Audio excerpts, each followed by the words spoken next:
The Leafs have players returning to the lineup tonight, but not the player returning to the team that a lot of fans hoped they would see tonight. No Doug Gilmour. Still an interesting evening. Here's Joe Bowen and Harry Neale, what they're looking for. Thank you very much, Dave. Well, it will be an interesting evening because these two teams do have a history with one another. So we put our best man on the job to find out what we should be looking for. Best man? For the Leafs. Antropov and Nolan have hit it off already, especially with close-in passes to the net. Wesley strong play in his own end. And as I said earlier, McCabe seems to thrive on his new partner. And McGillney with his ability to pass, on the power play especially. For the New York Islanders, Pekka, watch out for him if you're cutting across the middle of the rink. Penalty killing, Bates 6 of those 10 shorthanded goals in the last 2 seasons have come this year. And Yashin and Paris on the power play. A lot rides on this game with the Islanders because they're being chased by the New York Rangers. Do you expect this to be as physical a game as it might turn out? Well, it's a big game for the Islanders, and if they think that helps them win, I think it will be that way. And the Leafs probably have not forgotten the fact that they weren't very good friends last spring. So we'll keep an eye on people like Steve Webb as well. Let's go back now to Paul. Joe and Harry, thank you. This was to have been the happy homecoming for Doug Gilmour. It unfortunately will have to wait for at least a month into the postseason. Glenn Wesley, however, makes his Air Canada center debut in a Toronto Maple Leaf uniform. Jonas Höglund, a rare scratch for the Toronto Maple Leafs tonight. Roman Hamrlik of the Isles takes a puck off the forehead in the warm-up pad to leave the ice. He is expected to play, but Toronto's top line will undergo a major tweaking tonight in the form of Alexander McGillney, who is back. Matt Sundin has played with a variety of line mates this season, and he will share top billing along with Alex and Michael Renberg, who each missed parts of last week's road trip to Western Canada. But it's with McGillney that Sundin has played his best hockey at even strength, shorthanded, and on the power play. Experiments to combine the two talents last season didn't fare well, but they've adapted this year, combining for 17 power play goals. Sundin's finishing touch around the net has complemented McGillney's outstanding passing ability. These two have combined for 4 shorthanded goals as well.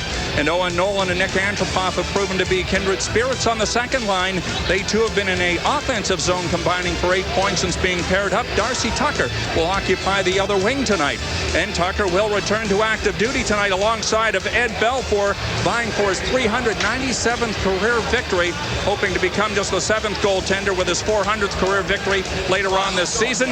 The Islanders in Game 5 of a 6-game road trip with victories in Ottawa and Edmonton, but losses in Vancouver and Edmonton. Meanwhile, Darcy Tucker returns to active duty tonight. A decision to attack the Ottawa bench cost him 5 games and an opportunity to play in front of family and friends in Alberta last week. But Darcy has always played this game with passion, and Michael Pekka would pay the price in last spring's playoffs. Tonight, the two will meet again for the 3rd time since that accident back on April 26th. Ed Belfour will make his 56th start of the season tonight. He comes off a 23-save effort in Vancouver on Saturday that resulted in his 7th shutout of the season.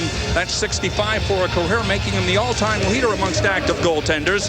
Belfour is 3rd in the NHL in wins with 32 and save percentage at .922. And the Isles are 8th in the Eastern Conference standings, just 5 up on the Canadiens and Rangers in a bid for that final playoff spot. But games in hand make the Isles a good bet to get back to that dance this spring.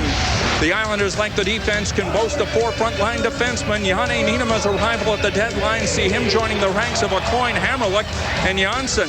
And Janne Niinima's penchant for playing big-time minutes fits perfectly on the Islander blue line.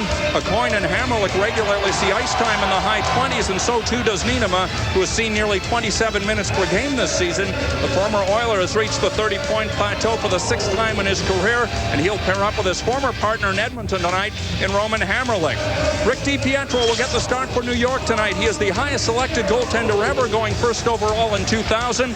Broadcaster John Davidson had that distinction for the longest time back in 1973. Steve Webb's ability to irritate the opposition is what he does best, and he'll make his first appearance at the Air Canada Center since last spring's postseason.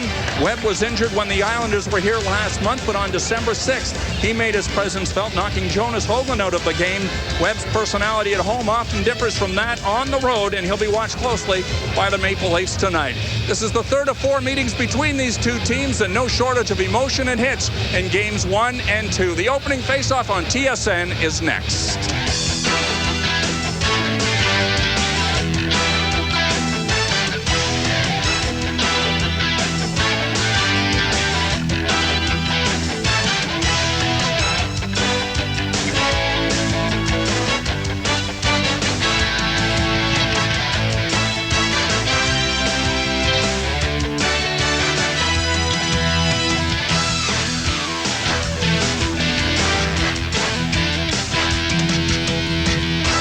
Molson Canadian Leaf Hockey on TSN is brought to you by Molson Canadian. Look for your free t-shirt inside big new 28 packs while supplies last. No purchase necessary. Must be legal drinking age.